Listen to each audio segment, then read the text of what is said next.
جانے گرامی حسین کی نجات، حسین کا سفینہ نجات ہے اور ہر زمانے میں ہے، ہر ایک کے لیے ہے. اور عزیزان گرامی جس جگہ حسین دفن ہوئے ہیں وہ بھی خاک حسین یعنی خاک شفا وہ بھی نجات کا سبب ہے. توجہ کا طالب عزیزان گرامی، اسی لیے روایات میں ہمارے یہاں بعض کوتاہی ہو جاتی ہے. کچھ جگہوں پر ہم تربت خاک شفا، جیسے کہ میں نے وعدہ کیا تھا اس موضوع پر میں بولوں گا، چونکہ یہ خاک عام خاک نہیں ہے، اس کا احترام ہے. لہذا بعض جگہوں پر کچھ کمیونٹیز میں یہ دیکھا گیا بھی سجدگاہ ہے، تسبیح ہے، اس کو ایسے ہی نہ چھوڑیے گا بلکہ بچوں کو سکھائیے کہ اس کا احترام پایا جاتا ہے. اور یہ وہ خاک ہے، خاک کربلا، کہ جو نجات بخش ہے. کیوں ہے؟ کیونکہ حسین کا خون اس میں شامل ہے. اور ظاہر ہے یہی وجہ ہے کہ ائمہ طاہرین علیہ السلام نے خاک شفا کے حوالے سے بہت کچھ فرمایا ہے. مثلا میرے مولا چھٹے امام جعفر صادق علیہ السلام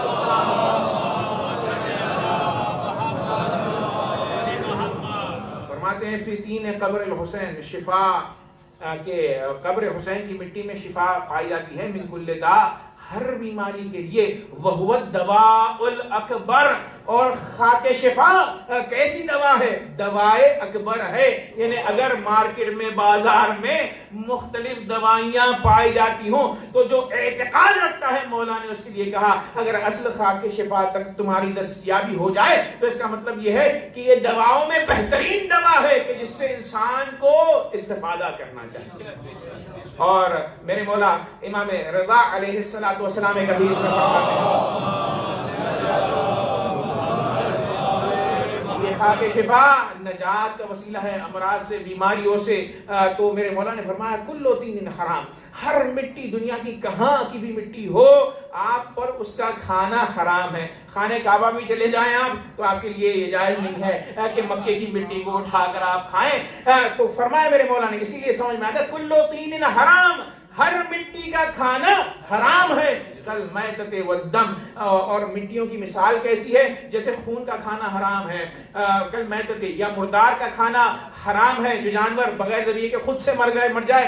وما احل لغیر اللہ بہ، یا وہ ذبیحہ کہ جس پر اللہ کا نام نہ پڑھایا گیا ہو. تو جس طرح ان چیزوں کا کھانا حرام ہے، ہر مٹی کا کھانا حرام ہے. ما خلا تینوں قبر الحسین، تمام مٹیوں کا کھانا حرام ہے سوائے تربت ابا عبداللہ حسین کے. کیوں؟ اس لیے کہ اس میں ہر چیز کی شفا کو اللہ تبارک و تعالیٰ نے رکھا ہے. صلوات پڑھیں محمد و آل محمد.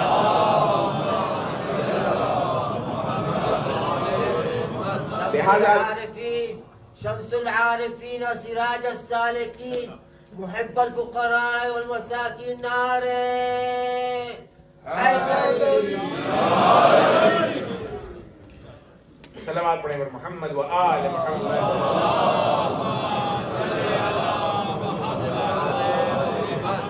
ما خلا تینوں قبر الحسین. اب سوال یہ پیدا ہوتا ہے کہ قبر حسین تربت خاک شفا کا اطلاق ڈیفینیشن کیا ہے، کس چیز پر ہوتا ہے؟ تو اس حوالے سے بہت ساری روایات چھٹے امام سے وارد ہوئی ہیں. میرے مولا نے ایک روایت میں فرمایا، ترجمہ پڑھ رہا ہوں، روایت پڑھنے کا عربی میں جو ہے مجال نہیں ہے.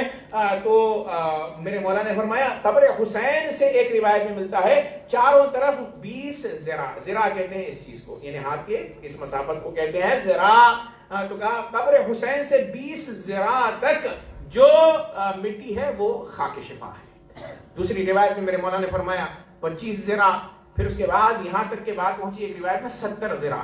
اور ایک روایت کے مطابق میرے مولا نے فرمایا قبر حسین سے 1 میل کا فاصلہ، میل وہی مائل ہوتا ہے. اور پھر دوسری روایت میں چھٹے امام سے یہ روایت آئی ہے کہ میرے مولا نے فرمایا 4 میل. ایک روایت میں ملتا ہے چھٹے امام سے کہ قبر حسین سے لے کے چاروں طرف 1 فرسخ کی جو مسافت ہے ساری کی ساری خاک شفا ہے، تربت ابا عبداللہ حسین ہے. اور ایک روایت میں ملتا ہے 5 فرسخ، یعنی قبر حسین سے 1 فرسخ تقریباً 3 کلومیٹر بنتا ہے، 5 فرسخ تک تقریباً جو مسافت ہے میرے مولا نے فرمایا 5 فرسخ تک خاک شفا ہے. اور پھر اس کے بعد ایک روایت میں میرے مولا نے فرمایا ان عند رأس الحسین لتربۃ حمراء، کہ سرحان قبر حسین کے ایک سرخ مٹی ہے کہ جس میں ہر بیماری کی شفا موجود ہے۔ تو بھائیان گرامی، ان روایات کو ساری کی ساری روایتیں معتبر ہیں، لیکن جو اختلاف نظر آتا ہے تو اسے فقہا بیٹھ کر جمع کرتے ہیں، جسے ہمارے فقہ میں کہا جاتا ہے احادیث میں اگر مختلف معانی ہے تو ان کا سلوشن کیا ہے، اسے جمع کیا کیسے جا سکتا ہے۔ تو شیخ طوسی نے ان تمام روایات کو جمع کر کے کہا یہ جو مسافتیں آئی ہیں 20 ذراع، 30 ذراع، 25 ذراع، 70 ذراع، تو امام یہ کہنا چاہتے ہیں کہ سر حسین کے پاس جو مٹی ہے اس کی زیادہ اہمیت ہے۔ جیسے جیسے دور چلے جاتے جائیں گے تو حد اکثر مسافت 5 فرسخ کو کہا گیا ہے، یعنی قبر حسین سے 5 فرسخ تک جہاں جہاں آپ چلے جائیں چاروں طرف وہ خاک شفا ہوگی، لیکن اس خاک شفا کو زیادہ فضیلت ہے جو قبر حسین سے نزدیک تر ہو۔ ایک صلوات پڑھیں محمد و آل محمد۔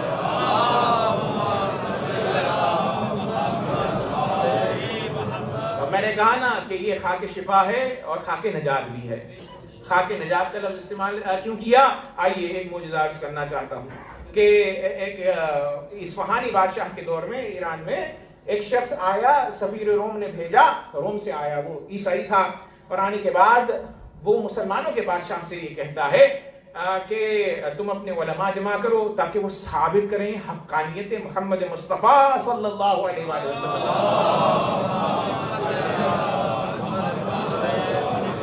تو اس نے علماء کو جمع کیا، فیض کاشانی بھی گئے، کتاب الوافی کے جو مؤلف ہیں وہ گئے، اور جانے کے بعد ظاہر سی بات ہے مناظرے میں چونکہ ہجوم ہوتا ہے، ظاہر سی بات ہے دوستوں گفتگو نہیں کر رہے ہیں نا، تو جاتے ہی فیض کاشانی نے اس سے یہ کہا کہ جس بھی بادشاہ نے تجھے بھیجا ہے تجھے بھیج کر اپنی حماقت کا اس نے ثبوت دیا۔ تو جیسے ہی اس عیسائی نے اس جملے کو سنا تو کہا مسیح اور مادر مسیح کی قسم اگر آپ میرے کمالات کو جانتے تو اس طرح کی بات نہ کرتے۔ اب اس کے کمالات کیا تھے؟ اس کے کمالات یہ تھے کہ وہ علم العدد کا ماہر تھا، جس کے ذریعے وہ غیب کی یعنی آئندہ ہونے والی باتوں کو وہ بیان کرتا تھا اور بہت ایکوریٹ باتیں بیان کرتا تھا۔ تو ایک مرتبہ اس نے کہا کہ آپ کے لیے بہتر ہوتا ہے فیض کاشانی پہلے آپ میرا امتحان لیتے اور پھر اس کے بعد اس قسم کی بات کرتے۔ میں آپ سے اس بات کی توقع نہیں کر رہا تھا کہ آپ نے یہ فرما دیا کہ سفیر نے مجھے بھیج کر بہت بڑی غلطی کی ہے۔ تو کہا اچھا اگر تجھے اتنا ہی اپنے علم کے اوپر تکبر اور گھمنڈ ہے تو ایک مرتبہ قبا میں ہاتھ کو ڈالا، انہوں نے ایک چیز نکالی اور نکال کر کہا تو علم عدد کا ماہر ہے، یہ بتلا کہ میرے ہاتھ میں کیا ہے۔ اب جانے گرامی جیسے ہی فیض کاشانی نے سوال کیا، آیا تھا اسلام پر حرف ڈالنے کے لیے میرے مولا کے چاہنے والے نے، فیض کاشانی نے کہا کہ بتلا میرے ہاتھ میں کیا ہے، تو وہ فوراً حساب کتاب کرنے لگا، علم عدد کا ماہر ہے، لیکن جیسے ہی حساب کرتا ہے چپ ہو جاتا ہے، پھر سے اس نے حساب کیا، پھر سے حساب جب ختم ہوا تو پھر وہ چپ ہو گیا۔ تو فیض کاشانی نے کہا کہ بڑے بڑے تو دعوے کر رہا تھا، کیا ہو گیا؟ جواب کا میں منتظر ہوں۔ تو کہا جواب مجھے آتا ہے لیکن میں جواب دے نہیں سکتا۔ تو کہا نہیں جواب تم دے دے، تیرا جواب قبول کر لیا جائے گا۔ تو ایک مرتبہ اس نے پلٹ کر کہا کہ میرا جواب، میرے کنکلوژن یہ ہے کہ میرے عدد کا علم یہ بتلاتا ہے کہ آپ کے ہاتھ میں جنت کی مٹی پائی جاتی ہے۔ عزیزان گرامی اس نے جب یہ کہا تو کہا کہ جنت کی مٹی حساب میں آ رہی ہے لیکن مجھے یہ پتا نہیں کہ جنت کی مٹی آپ کے ہاتھ میں کیسے پہنچی۔ ایک مرتبہ فیض کاشانی مسکرائے اور مسکرانے کے بعد کہا تو نے سچ کہا ہے، یہ خاک شفا ہے کہ جسے روایتوں میں فرمایا گیا ہے کہ یہ عام مٹی نہیں ہے، جنت کی مٹیوں میں سے ایک مٹی ہے۔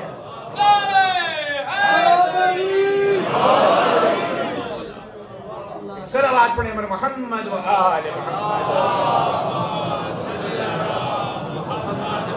مٹ کر بنا جو زیست کی توقیر کون تھا؟ مٹ کر بنا جو زیست کی توقیر کون تھا؟ پہنائی جس نے وقت کو زنجیر کون تھا؟ ایک حرف لا الہ پہ سب کچھ لٹا دیا، انسان تھا فرشتہ تھا شبیر کون تھا؟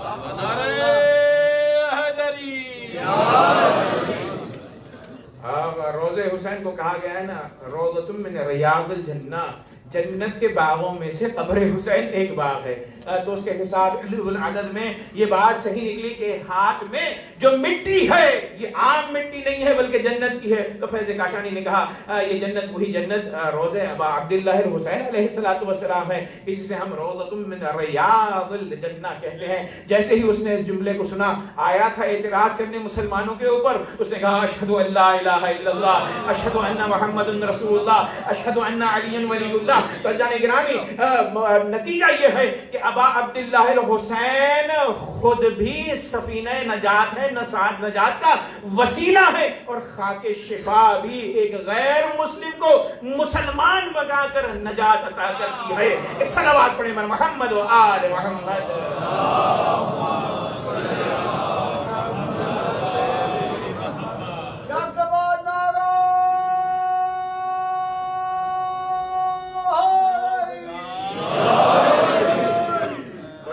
اس مٹی کا احترام بے انتہا ضروری ہے. اور اس مٹی کے کمالات کیا ہیں جائیے پڑھیے گا تفصیل سے روایات میں. چونکہ ظاہر سی بات ہے مجالس میں تمام روایات کو نقل کرنا ظاہر سی بات ہے امکان سے باہر ہے, ظاہر ہے دامن وقت میں بھی گنجائش نہیں ہوتی ہے.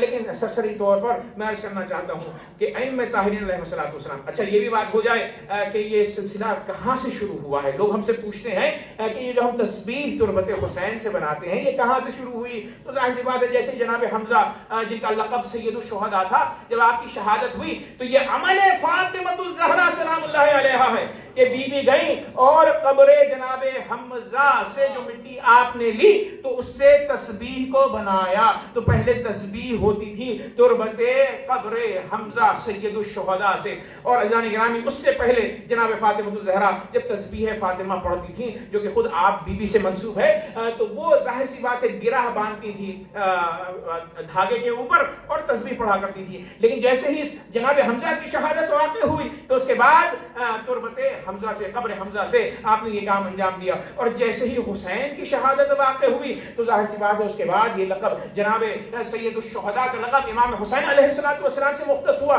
تو کہتے ہیں کہ امام سجاد علیہ الصلوۃ والسلام وہ تھے کہ جنہوں نے جب کربلا سے جا رہے تھے تو خاک شفا کو لے کر گئے, اس سے تسبیح کو آپ نے بنایا. اور جب شام کے بازار میں لوگوں نے دربار میں دیکھا کہ مولا تسبیح گردانی کر رہے ہیں جو کہ خاک سے بنی ہے, تو میرے مولا سے پوچھا گیا تو میرے مولا نے فرمایا کہ یہ تربت ابا عبداللہ الحسین ہے جس کی میں نے تسبیح بنائی. تو یہ عمل ڈائریکٹ امام علیہ الصلوۃ والسلام سے منتسب ہے. اور پھر اس کے بعد روایتوں میں ملتا ہے کہ چوتھے امام اور پانچویں امام اور چھٹے امام پہلے زمانے میں جب بھی سجدہ کرتے تھے تو خاک کو خاک کی شکل میں, اب تو ہم نے مہریں بنا لی ہیں, امام سجاد علیہ الصلوۃ والسلام سجدہ کرتے تھے تربت ابا عبداللہ الحسین علیہ الصلوۃ والسلام پر. تو ظاہر ہے یہ نص روایات میں ہے, اسی وجہ سے ہم جب بھی سجدہ کرتے ہیں خاک ابا عبداللہ پر سجدہ کرتے ہیں, اور سجدہ اللہ تبارک و تعالیٰ کے لیے ہے. اور کیوں کرتے ہیں جان گرامی, چھٹے امام نے فرمایا جب خاک شفا پر تم سجدہ کرو گے تو 7 حجابات ہٹ جاتے ہیں. اور جان گرامی میرے مولا نے فرمایا 7 نورانی حجاب ہٹ جاتے ہیں اور 7 طبق زمین کے روشن ہو جاتے ہیں. تو جان گرامی حسین نور ہے, خاک شفا نور ہے کہ جس پر سجدہ کرنے سے زمین کے 7 طبق روشن ہو جاتے ہیں. اور پھر اس کے بعد ایک شخص آیا, میرے مولا کو اس نے دیکھا کہ مولا تسبیح گردانی کرتے جا رہے ہیں. تو میرے مولا گفتگو کر رہے تھے, تسبیح کو گردانتے جا رہے تھے. تو کسی شخص نے کہا مولا آپ کچھ تلاوت تو نہیں کر رہے ہیں لیکن تسبیح کو کیوں گردان رہے ہیں؟ تو اس نے کہا اے شخص کیا تجھے نہیں معلوم یہ تسبیح خاک شفا سے ہے, جو خاک شفا کی تسبیح سے تسبیح کرتا ہے تو جب وہ تسبیح کر رہا ہے تسبیح لکھی جاتی ہے, لیکن جب وہ رک جائے تو تسبیح صاحب تسبیح کے لیے خود بخود تسبیح کرتی ہے. صلوات پڑھیں پر محمد و آل محمد.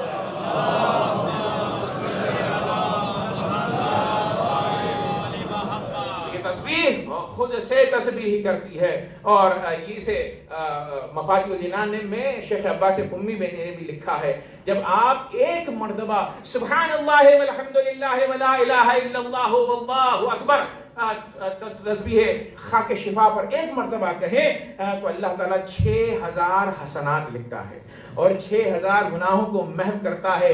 6000 درجات انسان کے بلند ہو جاتے ہیں. اور کہا کہ ایک مرتبہ تربت خاک شفا والی تسبیح پر استغفر اللہ کہنا 70 مرتبہ استغفار کرنے کے برابر ہے. ایک صلوات پڑھیں بر محمد و آل محمد.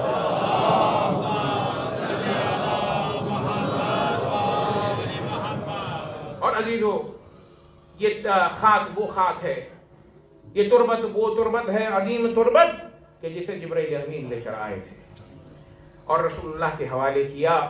اور رسول اللہ کے حوالے کرنے کے بعد یہ فرمایا یا رسول اللہ جب یہ تربت حسین خون میں تبدیل ہو جائے تو سمجھ لیجئے گا کہ آپ کا لال نواسہ حسین کربلا کے میدان میں شہید ہو گیا. عزیزان گرامی اس تربت کو جناب رسول گرامی قدر نے حوالے کیا جناب ام سلمہ کے اور کہا کہ یاد رکھنا اے ام سلمہ جب یہ خون میں تبدیل ہو جائے تو سمجھنا کہ میرا حسین کربلا کے میدان میں شہید ہو چکا ہے. ظاہر سی بات ہے یہ پیغام شہادت حسین کا اللہ نے اہتمام کیا. اس زمانے میں تو میڈیا نہیں ہوتا تھا، اس زمانے میں تو مہینوں کے بعد سالوں کے بعد خبریں پہنچتی تھیں. تو خبر پہنچانے کے لیے اللہ نے یہ اہتمام کیا کہ تربت حسین ام سلمہ کے حوالے ہوئی. اور روایت یہ کہتی ہے کہ جیسے ہی عصر عاشور آئی تو ایک مرتبہ ام سلمہ سو رہی تھی، خواب میں رسول اللہ کو دیکھا تو جیسے ہی رسول اللہ کو دیکھا اس عالم میں ہے کہ غبار ہے بالوں کے اوپر، رسول اللہ پریشان حال نظر آتے ہیں. ایک مرتبہ ام سلمہ اٹھی اور اٹھنے کے بعد خواب کے عالم میں پوچھا یا رسول اللہ کیا ہوا ہے آپ کی حالت، میں یہ کیا دیکھ رہی ہوں؟ تو کہا اے ام سلمہ یہ عصر عاشور کا وقت ہے، یہ سونے کا وقت نہیں ہے، میرا حسین کربلا کے میدان میں شہید ہو گیا. عزیزان گرامی جیسے ہی جملے کو سنا ایک مرتبہ اس مٹی کی طرف دوڑی جو رسول اللہ دے کر گئے تھے. ایک مرتبہ جیسے ہی اس خاک شفا کو دیکھا تو اب خاک نہ رہی بلکہ خون میں تبدیل ہو چکی ہے. اجرکم اللہ. عزیزان گرامی ہم 9 محرم الحرام کی شب میں وارد ہو چکے ہیں. اب پرسے کے آخری ایام ہیں اور آج کس کا ماتم ہے؟ آج حسین کے لال علی اکبر کا ماتم ہے. عزیزان گرامی 18 سال روایتوں میں عمر کے حوالے سے اختلاف ہے. عزیزان گرامی جو لوگ کہتے ہیں 18 سال میرے مولا 18 سال کے تھے تو جب سب کے سب شہادتیں اپنی پیش کرنے لگے تو علماء تاریخ نے یہ لکھا کہ بنی ہاشم میں سب سے پہلے جو شہید ہیں وہ جناب علی الاکبر ہیں. اسی لیے زیارت میں بھی یہ بات آئی ہے سلام ہو ائمہ کا اس شہید پر کہ جو بنی ہاشم میں سب سے پہلا شہید ہے. عزیزان گرامی روایت یہ کہتی ہے ایک مرتبہ میرے مولا کے پاس آئے اکبر اور آنے کے بعد کہا مولا مجھے جنگ کی اجازت دیجئے. عزیزان گرامی ایک مرتبہ جیسے ہی اجازت مانگی تو کیسے اجازت دیں؟ سر سے پیر تک حسین نے اکبر کو دیکھا، کہا جاؤ زینب سے اجازت دو، اماں لیلا سے اجازت دو، اگر وہ اجازت دے دیں تو پھر میں تمہیں رخصت کروں گا. اب عزیزان گرامی مجھے پتا نہیں کیسے اجازت لی. آئے اماں کے پاس، زینب اولیاء مقام کے پاس، اجازت جب مل گئی تو راوی یہ کہتا ہے کہ میں نے دیکھا کہ خیمے کا پردہ کبھی اٹھتا ہے کبھی گرتا ہے، کبھی اٹھتا ہے کبھی گرتا ہے. ماجرا کیا تھا عزیزو؟ علی اکبر کو اجازت زینب نے تو دے دی، مادر گرامی نے بھی اجازت دے دی، لیکن جوان جائے تو کیسے جائے؟ جب بھی اکبر خیمے سے باہر نکلنا چاہتے کبھی زینب دامن تھام لیتی، کبھی سکینہ آگے بڑھ جاتی اور کہتی ہے میرے بھائی مجھے چھوڑ کر نہ جائیے. اجرکم اللہ. عزیزان گرامی روایت میں یہ لکھا کہ ایک مرتبہ جیسے ہی میرے مولا کے پاس آئے اور آنے کے بعد کہا بابا میں نے اہل بیت حرم سے رخصت لے لی ہے، ماں سے رخصت لے لی ہے، زینب سے رخصت لے لی ہے، اب آپ بھی ہمیں اجازت فرمائیں. تو ایک مرتبہ میرے مولا نے گریہ کیا. گریہ کرنے کے بعد اب جب اجازت دی تو اکبر گھوڑے پر سوار ہوتے ہیں اور جیسے ہی چلنے لگتے ہیں تو میرے مولا نے کہ لکھا ہے ارباب مقتل نے کہ ہاتھوں کو بلند کیا اور یہ دعائیہ جملہ کہے اللہم کن انت الشہید علیہم فقد برز الیہم غلام اشبہ الناس خلقا وخلقا ومنطقا برسولک، پروردگارا تو گواہ رہنا اب میدان کی طرف وہ جوان بنی ہاشم جا رہا ہے کہ جو صورت میں، سیرت میں اور گفتار میں نانا رسول اللہ سے بہت شبیہ ہے۔ جب بھی ہم رسول اللہ کا دیدار کرنا چاہتے تو علی اکبر کو دیکھتے۔ اجرکم اللہ، عزیزان گرامی، اکبر چلے، گھوڑا دوڑا رہے ہیں۔ اس دعا کے بعد راوی یہ کہتا ہے کہ مولا بھی پیچھے پیچھے جانے لگے۔ ایک مرتبہ اکبر نے تیز گھوڑا دوڑایا، حسین تیزی کے ساتھ دوڑنے لگے۔ اکبر نے محسوس کیا کہ پیچھے سے کوئی آ رہا ہے، گھوڑے کو پلٹایا تو کیا دیکھتے ہیں؟ ابا عبداللہ الحسین اکبر کے پیچھے آتے جا رہے ہیں۔ فوراً گھوڑے کو دوڑایا، نزدیک آئے، کہا آقا و مولا، اے میرے بابا، آپ نے اجازت تو دے دی تھی، پھر میرے پیچھے کیوں آ رہے ہیں؟ عزیز و تاریخی جملہ مولا نے کہا اے علی الاکبر، کاش تمہارا بھی اکبر جیسا بیٹا ہوتا تو تم یہ سوال مجھ سے نہ کرتے۔ ہائے شادی علی الاکبر کی حسرت، اولاد علی الاکبر کی حسرت کہ مولا نے کہا اے اکبر، تم نہیں محسوس کر سکتے میرے دل پر کیا گزر رہی ہے، جاؤ خدا حافظ۔ اب عزیزان گرامی، یہاں پر ماں نے سجدے میں دعا کرنا شروع کی کہ پروردگارا میرے علی الاکبر کی حفاظت فرما۔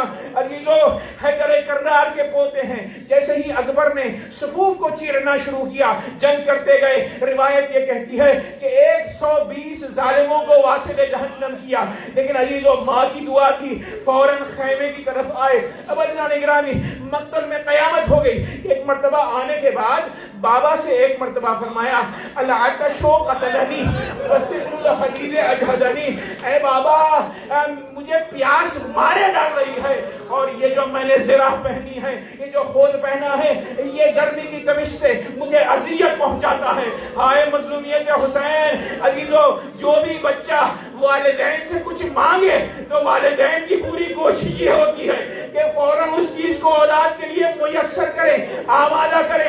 اب اس معصوم کے فرزند نے، علی الاکبر نے ایک عام سی چائے بابا سے مانگی، حسین سے مانگی۔ کہا بابا کیا پانی کی کوئی سبیل ہو سکتی ہے؟ عزیزو، ساقی کوثر کا بیٹا علی اکبر نے کچھ نہیں مانگا، صرف ایک جرعہ آب مانگا۔ آپ سوچئے صاحب اولاد ہے، باپ سے اولاد پانی مانگے اور باپ پانی نہ دے سکے۔ ایک مرتبہ حسین نے، دو باتیں پڑھی جاتی ہیں، کہا اے علی اکبر، پانی تو حسین نہیں دے پائے گا، اپنی زبان کو میری زبان پر رکھ دو۔ عزیزو، جیسے ہی زبان کو زبان پر رکھا، فوراً اکبر نے زبان کو کھینچا، کہا بابا آپ کی زبان تو میری زبان سے زیادہ خوش ہے۔ عزیزان گرامی، دوسرا جملہ جو پڑھا جاتا ہے، ایک مرتبہ مولا نے اپنی انگشتر کو اتارا، دہان علی اکبر میں رکھا اور کہا جاؤ علی اکبر، نانا رسول اللہ حوض کوثر پر جرعہ آب لے کر، پانی لے کر تمہارا انتظار کر رہے ہیں۔ عزیزو، اکبر چلے، پھر سے حملہ کیا۔ اس حملے میں 70 لوگوں کو واصل جہنم کیا، 80 افراد کو واصل جہنم کیا۔ تاریخ یہ لکھتی ہے کہ اتنا شجاع سپاہی ہے کہ کم سے کم 200 شجاع افراد کو جب اکبر واصل جہنم کر چکے تو لشکر نے یہ دیکھا کہ اکبر پر قابو نہیں پایا جا سکتا ہے۔ تو عزیزان گرامی، اس کوفی لشکر نے پھر سے دغا کی، ایک ظالم کمینگاہ میں چھپ کر بیٹھ گیا۔ اب اکبر گھوڑا تیزی سے دوڑا رہے ہیں، حملہ کرتے جا رہے ہیں، میمنے کو میسرے پر، میسرے کو میمنے پر۔ عزیز و تاریخ میں یہ لکھا ہے کہ وہ چھپ کر بیٹھا ہوا ہے پتھر کی آڑ میں کہ ایک مرتبہ جیسے ہی اکبر گھوڑا دوڑاتے ہوئے اس ظالم سے قریب ہوئے تو ایک مرتبہ وہ اچانک سامنے آیا اور اس نے ایک ایسا نیزہ پھینکا کہ جو سینہ اکبر میں پیوست ہوا۔ ایسا سخت نیزہ تھا کہ اکبر پشت فرس پر سمجھ نہ سکے، زمین کربلا پر آئے اور آنے کے بعد کہا السلام علیکہ یا ابتا، اے بابا دور سے میرا سلام لیجیے، قبول کیجیے۔ عزیزو، جو بھی شہید کربلا میں گرتا تھا پشت فرس سے وہ کہتا تھا مولا میری مدد کو آئیے، لیکن اکبر نے یہ جملہ نہیں کہا السلام علیکم یا بتا، بابا آنے کی زحمت نہ کرے، دور سے علی اکبر کا سلام قبول کرے۔ اجرکم اللہ۔ عزیزان گرامی، جیسے ہی سلام ہوا تو ایک مرتبہ حسین نے کہا اے اکبر، تمہاری شہادت کی وجہ سے، تمہاری اس آواز کی وجہ سے میری آنکھوں کے سامنے اندھیرا آ گیا ہے، مجھے دکھائی نہیں دیتا۔ اے اکبر آواز دو، آواز کے سہارے تم تک پہنچنا چاہتا ہوں۔ اب عزیزان گرامی، حسین آواز کے سہارے پہنچے اور ایک مرتبہ اکبر کا عالم یہ ہے کہ ہاتھ رکھا ہوا ہے سینے کے اوپر، لاشیں کو اٹھانا چاہتے ہیں، اکبر کراہ رہے ہیں، تکلیف کا اظہار کر رہے ہیں۔ کسی باپ کو یہ منظر نہ دکھائے جو حسین نے دیکھا۔ کہا اے اکبر کیا ہوا؟ تو ایک مرتبہ اکبر نے کہا بابا سینے میں برچی کا پھل ہے۔ حسین نے ہاتھ کو ہٹایا۔ اب عزیزو، جناب ابراہیم سے کہوں گا خنجر چلانا اسماعیل پر آسان تھا۔ اے ابراہیم و اسماعیل، کربلا کے میدان میں آؤ اور حسین کو دیکھو کہ یہ ذبح عظیم ہے۔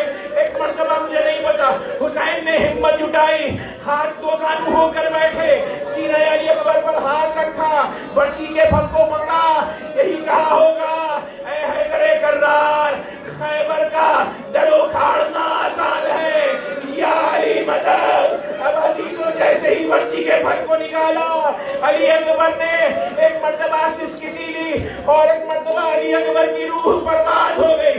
حسین کی ہمت ٹوٹ گئی، ایک مرتبہ لاش اکبر کو چھوڑا، خیمے کی طرف رخ کیا، کہا اے جوانان بنی ہاشم، حسین ہر لاشا اٹھا سکتا ہے لیکن بیٹے کا لاشا، وہ بھی اکبر جیسے کڑیا جوان کا لاشا، میری ہمت نہیں ہو رہی ہے۔